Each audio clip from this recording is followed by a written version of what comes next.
Olá, meus amigos queridos, estamos de volta com a leitura do livro O Céu e o Inferno, um livro escrito por Allan Kardec e pelos Espíritos e traduzido por Manuel Quintal.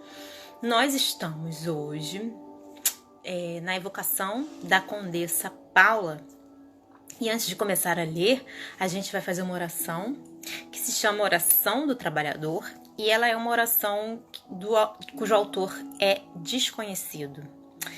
E ela começa assim: ó Deus, eis-me aqui para iniciar uma nova jornada de trabalho e exercer minha profissão com dignidade e amor. Eu te ofereço o meu suor, minhas lutas, alegrias e dores. Agradeço-te pelo emprego que tenho e pelo pão de cada dia. Peço-te em especial pelos desempregados. Faze com que superem com fé e esperança essa dificuldade para sustentar suas famílias. Senhor Jesus, operário de Nazaré, inspira-me a ser um bom profissional e amigo de todos. Dá-me saúde para trabalhar todos os dias e proteja-me dos acidentes. Concede a mim e aos meus companheiros de trabalho uma jornada feliz. Tu que és o mestre de todas as profissões, derrama a tua bênção sobre todos os trabalhadores. Que assim seja. Bom, gente, então a gente continuando na nossa leitura, é uma evocação à Condessa Paula. E antes de começar a evocação, os amigos, né, os médiuns que estavam reunidos e Allan Kardec, eles começam com uma introdução sobre a vida dessa senhora.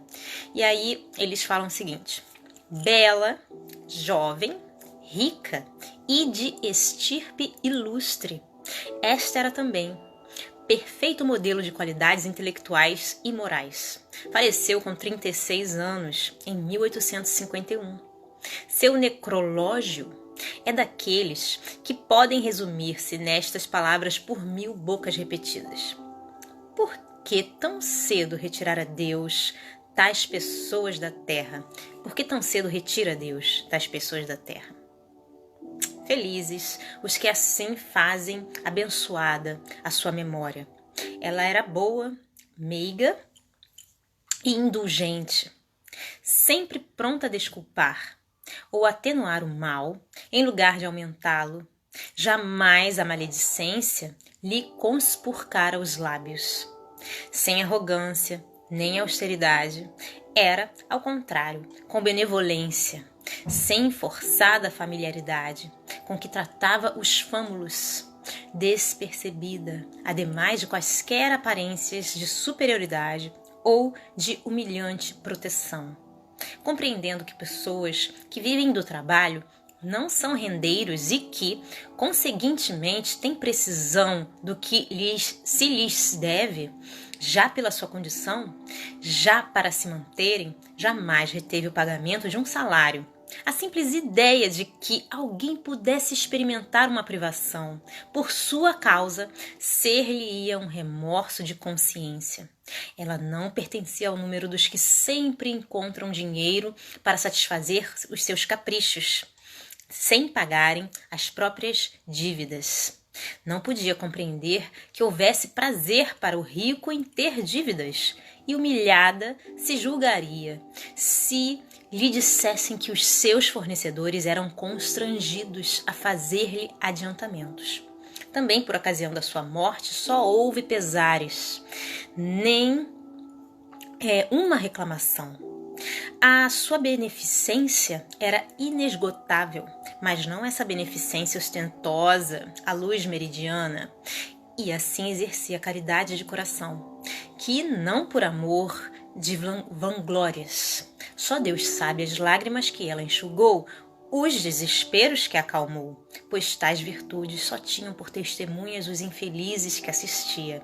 Ela timbrava, além disso, em descobrir os mais pungentes infortúnios, os secretos, socorrendo-os com aquela delicadeza que eleva o moral em vez de o rebaixar. Da sua estirpe e das altas funções do marido decorriam-lhe onerosos encargos domésticos aos quais não podia eximir-se satisfazendo plenamente as exigências de sua posição, sem avareza. Ela o fazia, contudo, com tal método, evitando desperdícios e superfluidades, que metade lhe bastava do que a outrem fora preciso para tanto. E desse modo se permitia facultar da sua fortuna maior quinhão aos necessitados, destinando a renda de uma parte dessa fortuna exclusivamente a tal fim, considerava sagrada e como de menos a despender no serviço da sua casa. E assim encontrara meios de conciliar os seus deveres para com a sociedade, para com os infortúnios. E aí, nota Kardec, diz o seguinte: pode dizer-se que essa senhora era a encarnação viva da mulher caridosa ideada em O Evangelho segundo o Espiritismo, no capítulo 13. E ele continua assim: um dos seus parentes, iniciado no Espiritismo, evocou-a 12 anos depois de falecida e obteve em resposta a diversas perguntas a seguinte comunicação. E aí, em nota também, Allan Kardec fala o seguinte: desta comunicação, cujo original é em alemão, extraímos os tópicos que interessam ao assunto de que nos ocupamos, suprimindo os de natureza exclusivamente familiar. E aí é a seguinte mensagem que ela traz: tendes razão, amigo, em pensar que sou feliz. Assim é efetivamente, e mais ainda do que a linguagem pode exprimir, conquanto longe do seu último grau. Mas eu estive na terra entre os felizes, pois não me lembro de haver aí experimentado um só desgosto real. Juventude, homenagens, saúde, fortuna, tudo o que entre vós outros constitui felicidade, eu possuía. O que é, no entanto, essa felicidade, comparada à que desfruto aqui? Esplêndidas festas terrenas em que se ostentam os mais ricos paramentos. O que são elas comparadas a estas assembleias de espíritos resplendentes de brilho que as vossas vistas não suportariam? Brilho que é o apanágio da sua pureza. Os vossos palácios de dourados salões, que são eles comparados a estas moradas aéreas, vastas regiões do espaço matizadas de cores que obumbrariam o arco-íris.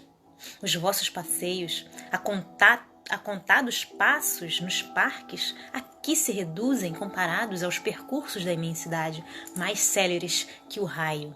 Horizontes nebulosos, ilimitados, que são, comparados ao espetáculo de mundos a moverem-se no universo infinito ao influxo do Altíssimo.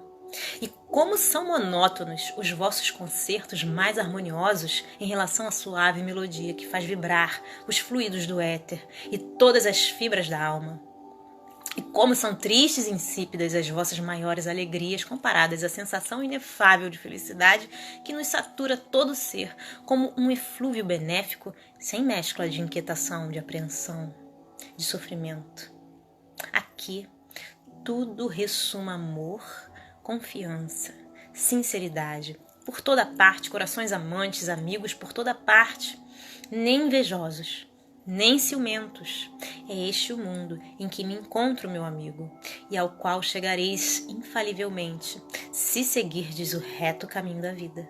A felicidade uniforme fatigaria, no entanto, e assim não acrediteis que a nossa seja desprovido de peripécias, nem concerto perene, nem festa interminável, nem beatífica contemplação por toda a eternidade, porém o movimento, a atividade, a vida.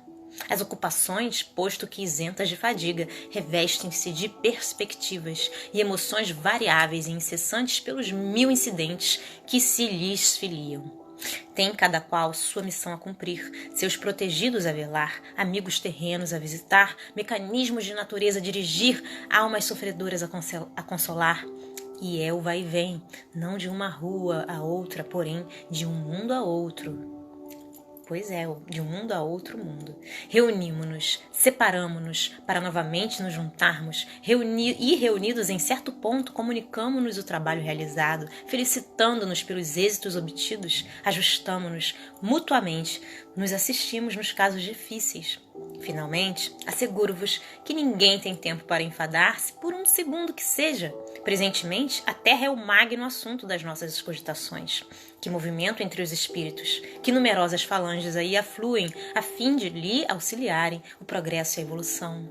Disse-ia uma nuvem de trabalhadores a destrincharem uma floresta, sob as ordens de chefes experimentados. Abatem uns os troncos seculares, arrancam-lhe as raízes profundas, desbastam outros o terreno, amanham estes a terra, semeando, edificam aqueles a nova cidade sobre as ruínas carunchosas de um velho mundo.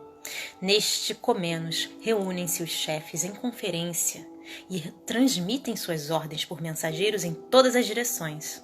A terra deve regenerar-se em dado tempo, pois importa que os desígnios da providência se realizem e assim tem cada qual seu papel. Não me julgueis, simples espectadora desta grande empresa, o que me envergonharia, uma vez que todos nela trabalham. Importante missão me afeta e grandemente me esforço por cumpri-la o melhor possível.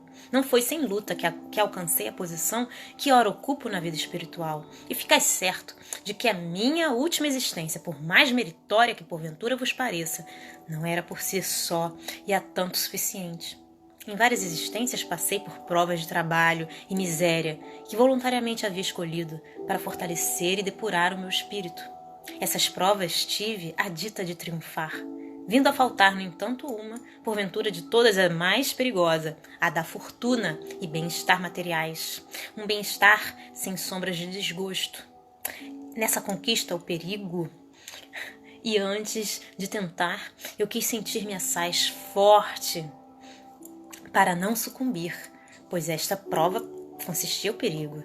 Deus, tendo em vista as minhas boas intenções, concedeu-me a graça do seu auxílio. Muitos espíritos aqui seduzidos por aparências, pressurosos, escolhem essa prova, mas fracos para afrontar-lhe os perigos, deixam que as seduções do mundo triunfem da sua inexperiência. Trabalhadores, estou nas vossas fileiras, eu, a dama nobre. Ganhei como vós o pão com o suor do meu rosto, saturei-me de privações, sofri reveses, e foi isso que me retemperou as forças da alma.